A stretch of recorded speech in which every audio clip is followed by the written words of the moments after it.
So with Dragon Ball Xenoverse 2 out, we wanted to take the opportunity to review the game, and today I'm not alone, I'm joined by External Flash. How's it going, man?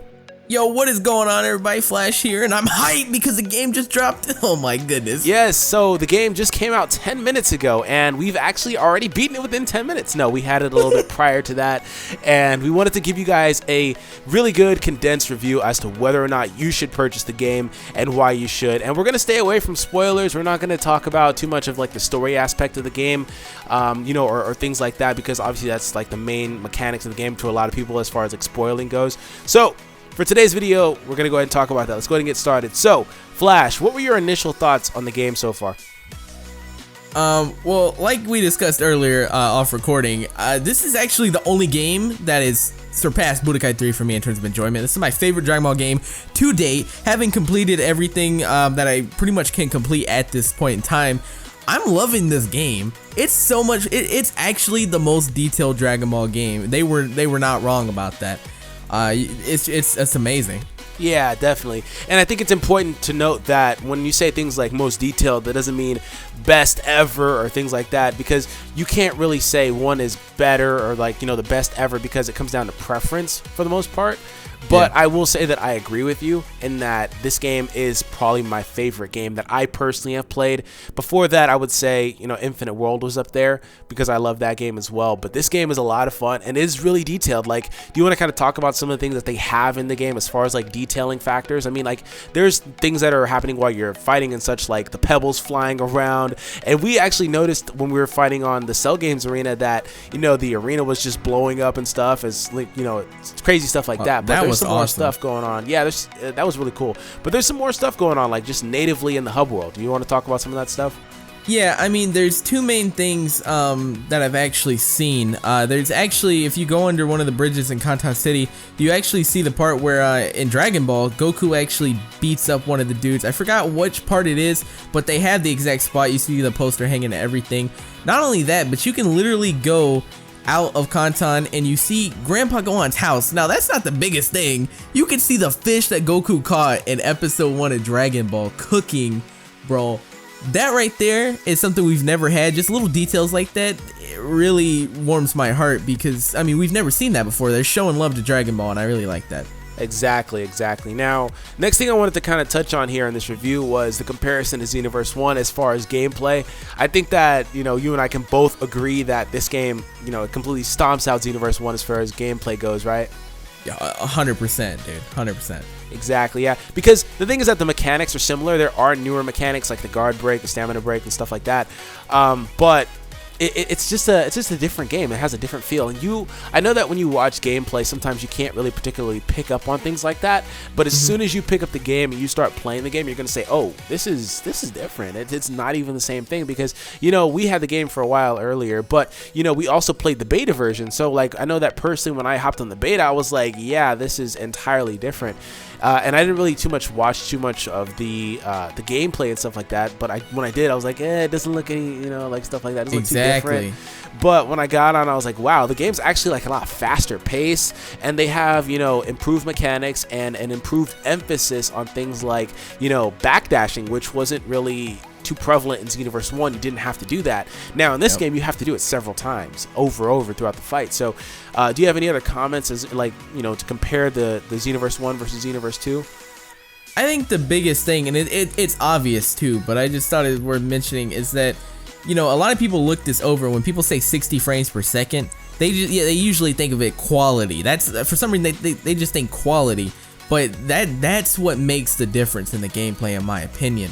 Because I went back and played Xenoverse 1 on the PC after the beta ended, and it's 30 frames. I mean, you don't even understand the difference that 60 frames makes to the gameplay. It's so ridiculous, and I think that right there is the biggest thing when it comes to how different Xenoverse 2 feels. Not only the mechanics, but just the 60 FPS is just so huge. Yes, and that's mainly something that was they were able to do because they knocked out those older consoles. The older consoles really limited Xenoverse 1. So it kind of makes me wonder how Xenoverse 1 would have been produced if they didn't care too much about making it available on PS3 and Xbox One as well. You know, just making it on the current gen consoles and PC, of course. Because even to a degree, the current gen consoles hold back PCs, of course. So, you know, it kind of just, you know, it's just a trickle effect. But I agree. You know, the gameplay is amazing. It's solid. I also will say that the soundtrack in this game is A1. It's amazing. Yes. The soundtrack for pretty much everywhere you go. The Canton City one kind of annoys me sometimes, but everything else is amazing in this game. Like, whoever composed this, they did an amazing, phenomenal job. Now, where would you rate this game? You know, you said that it's your favorite game, I believe. Where would you rate it on a scale of 1 to 10 as far as like replayability and stuff like that? I'd give it around 8 or an 8.5.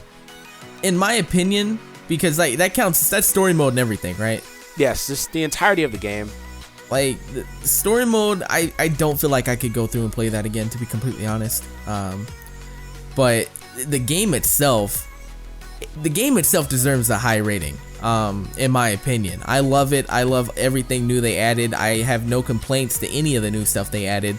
So it had to be like an 8 to 8.5, and 9 would be stretching it. But right now, like that's just my rating as of right now. Yeah. Yeah, and so I understand, you know, the inability to go back and play the story mode, you know, later on, because obviously when it comes to games like this, their main replayability is in the online and things like that. So let's talk about online. You know, online was something that really plagued Xenoverse 1. You know, Xenoverse 1 had a lot of hit detection issues and things like that. Now, once again, we were playing the beta, and the beta was pretty much all you can do is play online during that period. So, you know, we noticed little glitches and bugs, and the game still kind of has little glitches and bugs, but how would you compare the online and between Xenoverse 1 and Xenoverse 2 as far as this goes? Because once again, when it comes to online, that's what you're going to look forward to once you've beat the game and this story. Well, I mean, here's the biggest difference right off the bat. You can tell that the servers have improved immensely.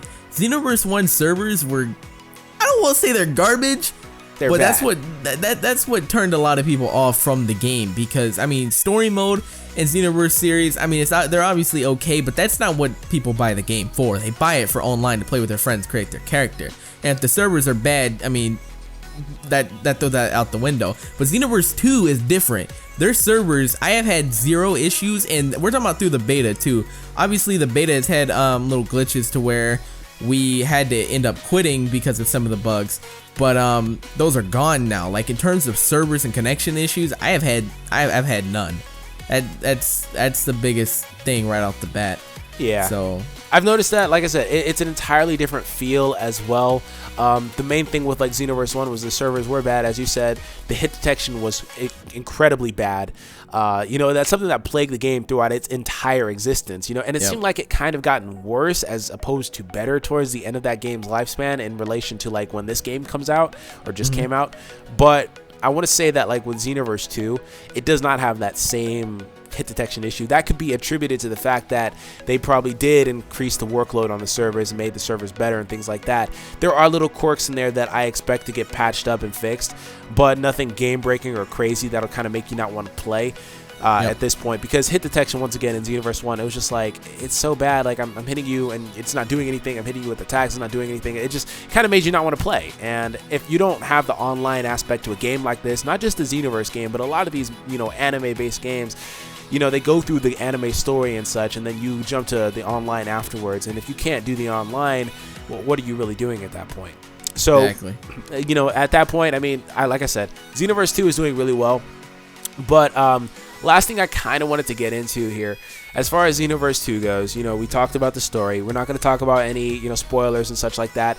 How would you say that the new mechanics within Kanton and the changes to Kanton versus Toki Toki impact the game and such? Well, and like I want to say as well, like, you know, the ability to fly, the ability to have multiple mentors, the time rifts, all these different things. Okay, so first of all, I'm gonna start with the, you know, my favorite change personally is being able to fly, because in the beta you couldn't actually see this. In the beta you were actually locked off to the first half of Canton City, and pretty much you only needed to ride your hoverboard at that point.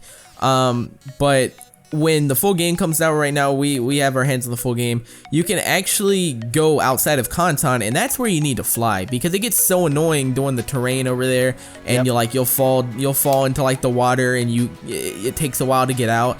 But flying saves that, and it's so much faster than a hoverboard too. So if you're in a rush, if you're like on the other side of Kanton, you want to get to the parallel quest to play with your friends, you literally just fly over there. You can fly up on top of mountains. It's really dope. That's my favorite.